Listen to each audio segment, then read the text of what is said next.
This movie is not good.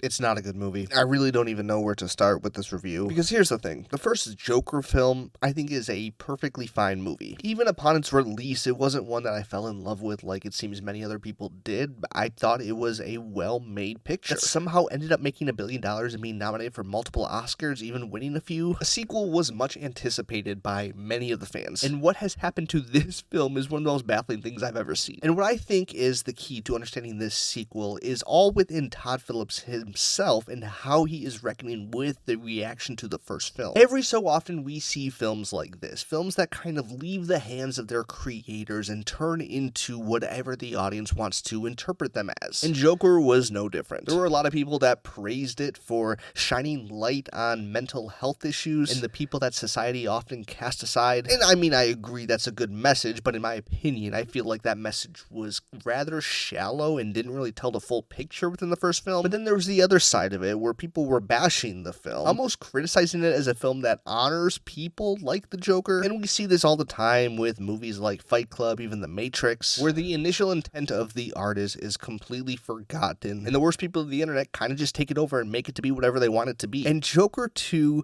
acknowledges that. And that seems like something I would be on board for. Like, yes, let's call people out who are idolizing the Joker. And while it's clear that that is what Todd Phillips wants to do, he also manages to call out anyone who enjoyed the first film even a little bit. There's this really weird element in this film where there's this fictional movie within this movie that depict the events of the first film, and it's constantly being brought up and reminded to us that people who consume this type of media that just focuses on horrible people being horrible, like, we're the problem to society. And while yes, that is a message I mostly agree with, it does feel rather hypocritical for Todd Phillips to be shoving that in our face. Like, his main frustration is that people consumed, enjoyed, and praised his first film. And so it feels like the goal of this film is to make it as excruciating as possible, to make us regret ever wanting a sequel. And so my question is, if you didn't want to make a sequel,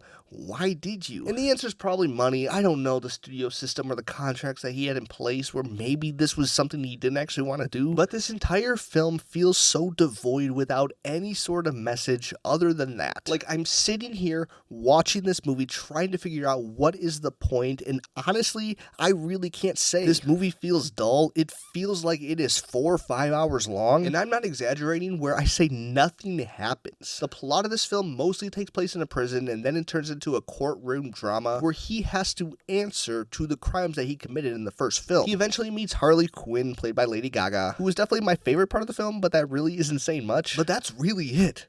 There's really no story here. And I think the worst part of it is that there are so many moments where it feels like something more is going to happen, where a separate storyline appears and it feels like we're being teased that we might go down this direction, and then we just don't. The stakes are confusing if there are any, and the pacing feels so utterly slow. And one of the most bizarre choices is the musical element that we were promised for over a year now. Like, to me, this was the most appealing part of this sequel at all. The fact that we might see something different, this genre-bending film, which we get to see Lady Gaga give it all. But the songs themselves are so oddly placed. There's no original music in this film. It's mostly covers from the 50s, 60s, 70s. And I don't want to call out Joaquin for not being a great singer, because I know that isn't his main thing. He does what he can, giving this kind of soft, whispery singing style. But what happens is that causes Lady Gaga to lower her standards down to that level. She has a few moments when she really shines and she gives the performance that we're all used to seeing her give, but it doesn't happen a lot, and it really feels like they kind of only went halfway with this musical premise. I think if they would have fully committed to it,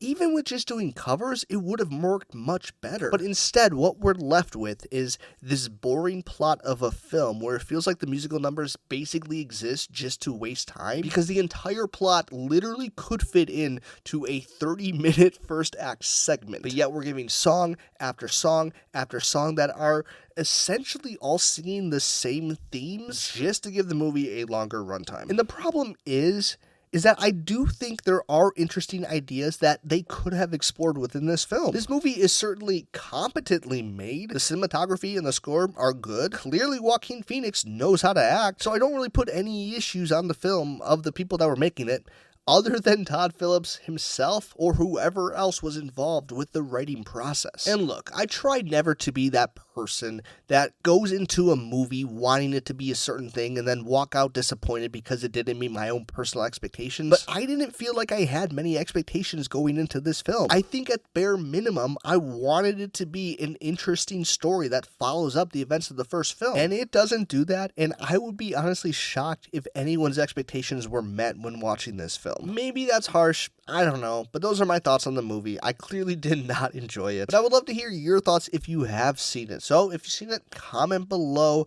let me know what you think, and I will see you next time.